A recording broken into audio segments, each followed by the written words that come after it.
भगवान शिव ने रावण का घमंड एक बार ऐसे भी तोड़ा था कि जब रावण को अपनी शक्ति और ज्ञान का बहुत अहंकार हो गया तो उसने सोचा कि वह ब्रह्मांड में सबसे शक्तिशाली है। अपनी शक्ति का प्रदर्शन करने के लिए वह कैलाश पर्वत पर गया और भगवान शिव को युद्ध के लिए चुनौती दी। रावण बार बार शिव जी को उकसाता रहा लेकिन शिव जी शांत रहे। अंत में शिव जी ने रावण को एक परीक्षा देने का फैसला किया। उन्होंने रावण से कहा, यदि तुम मेरे त्रिशूल को उठा सको तो मैं तुमसे युद्ध के लिए तैयार हूँ। रावण ने बहुत कोशिश की लेकिन वह शिव जी के त्रिशूल को उठाने में असफल रहा। शिव जी ने रावण को समझाया कि शक्ति केवल बल से नहीं आती बल्कि ज्ञान और विनम्रता से आती है। रावण को अपनी गलती का एहसास हुआ और उसने शिव जी से क्षमा मांगी।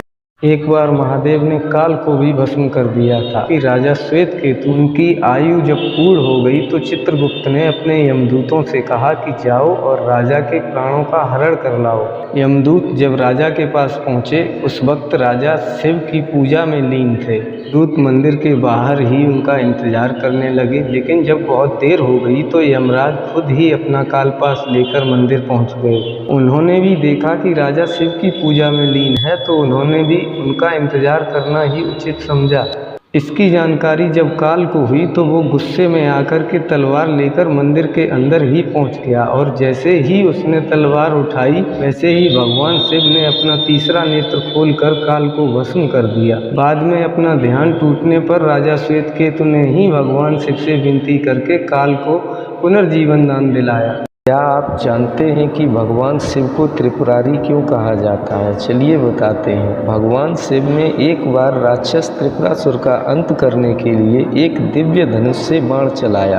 त्रिपुरासुर के 3 किले जो अलग अलग लोकों में थे एक विशेष संरेखण में आ गए और शिव ने उन्हें नष्ट कर दिया। यह बाण ब्राह्मणीय ऊर्जा का प्रतीक थे। इस घटना के बाद से ही शिव को त्रिपुरारी कहा जाने लगा। शिव की करुणा के कारण ही त्रिपुरासुर के अनुयायी मोक्ष प्राप्त कर सके। इस कथा से हमें सीखने को मिलता है कि शिव नाश के देवता होते हुए भी संसार की भलाई और संतुलन बनाए रखते हैं। उनका क्रोध भी कल्याणकारी ही होता है।